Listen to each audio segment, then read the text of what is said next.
Hello, all. I hope you're all doing well. We are continuing with our weekly portion review, and this week we are in the portion of Beha'alotcha, which means when you step up or when you set up. And this portion talks about this is the book's focus on the Levites, the candelabra, the menorah that Moses creates. We deal with the silver trumpets, and there is the drama between Aaron and Miriam and Moses when they question him. And really, at the center of Miriam's criticism of Moses, there's a really profound misunderstanding. But also, there is a profound spiritual ideal as well.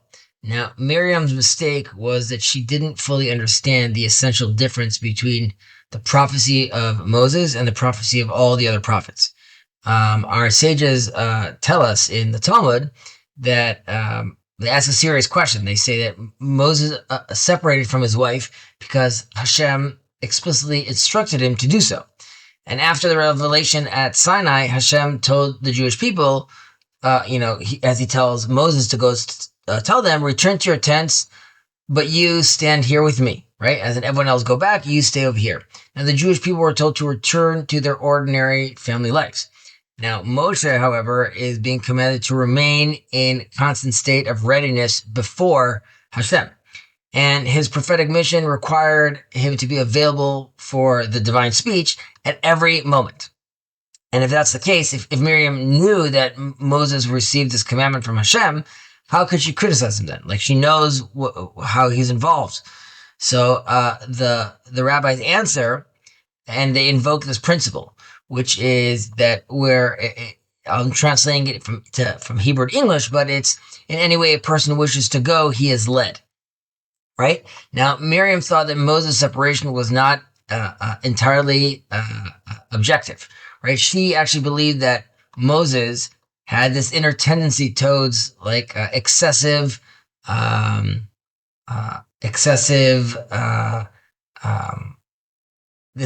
need to separate himself from the mundane, right? He wants to only be in this holy space, really separation from the physical life.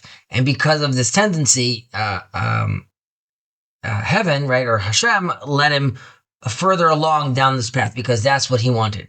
Now, this was a mistake on her end. She didn't realize that Moses' prophecy was completely unique. Right? Other prophets received prophecy according to their spiritual level, their inner preparation, and of course, their personal and cognitive capacities.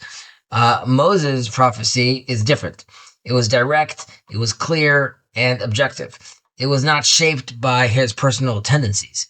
And when Moshe separated from his wife, it's not because he rejected marriage, and it's not because he chose a private path of asceticism, that he wanted to be separate from this world, but because his unique nature of prophecy actually demanded it. And here we have to be very careful. Miriam was not a small person speaking just classic gossip, right? She was Miriam, the prophetess. A woman really of her spiritual stature would not have criticized her brother unless there was a deep, a really idealistic concern behind her words. So now we have to ask, if it wasn't the first thing that she complained about, what is she actually criticizing over here? Now, Miriam wanted holiness to appear within the fullness of life. She wanted Moses to remain connected to his wife. She wanted that the highest divine revelation could actually coexist with marriage, family, the physical life, and just in general, human intimacy. And her claim was not simply, why did Moses separate? It was a deeper claim. Should not the highest, holiest prophet, right, be revealed precisely through life itself? Why can't he be participating in these acts as well? And this is a beautiful and deeply Jewish aspiration, right? Judaism doesn't generally encounter permanent escapism, right? Like even the Nazarite has to bring a sin sacrifice offering because he decided to detach himself from the physical world. And the Torah doesn't see the body, marriage, food, beauty, family as things to be rejected, right? It's really on the contrary. The goal of the Torah is not to escape life, but to sanctify life. And holiness is meant to enter the home, and the table and the relationship. And really, this is like the rhythms of ordinary human existence. You want them to be full of God's presence as well. And this is why Miriam's mistake was so subtle. Her ideal was true, but she applied it before the world was actually ready to contain such a relationship. As long as the sin of primordial Adam, right, has not been fully repaired, there remains this tension between body and soul, between the nature and spirit, and between our physical life and the highest form of divine revelation. And the ultimate ideal really is that nature and soul should be completely harmonized, and that the body itself should become transparent to holiness. But again, the world has not been ready to reach that state yet.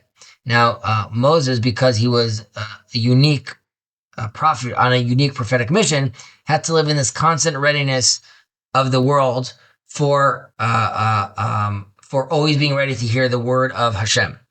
Unlike the other prophets who received prophecy at specific times and after preparation, Moses could address Hashem at any moment. And therefore, his separation wasn't actually a denial of life. It was the unique requirement of his role as the singular prophet of Israel. Now, from here, we learn an important principle also about removing yourself from the natural world, restraint and holiness. The Judaism doesn't want a permanent withdrawal from life, right? It also doesn't believe that every desire should be followed without discipline as well. Just as there are dangers in excessive separation, there are also dangers in refusing separation when separation is actually needed. The true, really moral path is the middle way. Just as Maimonides teaches, as he learned from Aristotle, a person has to avoid both extremes, right? Total indulgence damages the soul, but total withdrawal also distorts the divine purpose of creation. And the Torah really wants that balance. A person has to care for the needs of the body and the needs of the soul. We have to live naturally, but also not become enslaved to nature. We have to enjoy the world, but not become addicted to it as well. And this is specifically true in marriage, right? Between two people who love each other, there has to be a rhythm of closeness and distance. And Judaism educates towards this cycle of kiruv and rifuk. Kiruv means come closer. Rifuk means pushing away, right? Or separating. Drawing close, or a better word would be stepping back. There is such a thing as distance that creates closeness, right? Or distant makes the heart grow long. A certain measure of restraint doesn't weaken love, it actually refines it. And true love is not meant to enslave a husband and a wife to their lower nature. True love should really elevate them. It should make each person want to be giving more and become more refined and more dignified, and ultimately connected to Hashem, both as individuals and as a couple. And sometimes a animalistic element could actually attach itself even to a very holy relationship. The physical bond between husband and wife is holy when it's elevated, but when it becomes detached from spiritual purpose, again, it obviously becomes lowered. And moderate behavior that way actually allows you to purify the bond. It creates a space for longing, for respect, and of course for self-control, but more specifically, renewed intentionality. I want to be coming closer to you. And in this sense, moderate restraint becomes actually a real catalyst for love. And it doesn't come to destroy love, but really, again, to elevate it. And we have to also remember that Miriam was right about this final ideal, that the ultimate goal is not separation for life, but sanctification of life ultimately. And this is what we are looking for, of course, in our life. And we have to realize how to create this balance. This is also the vision of redemption, right? Until the world is fully repaired, holiness sometimes requires this rhythm of closeness and distance. Of course, when we get to that next stage in our life, as the Torah teaches, then we'll be able to hold both those truths together and not really escape the world and not be enslaved by it, but to really to make sure that we could refine life until life itself becomes holy. Take care and Shabbat Shalom.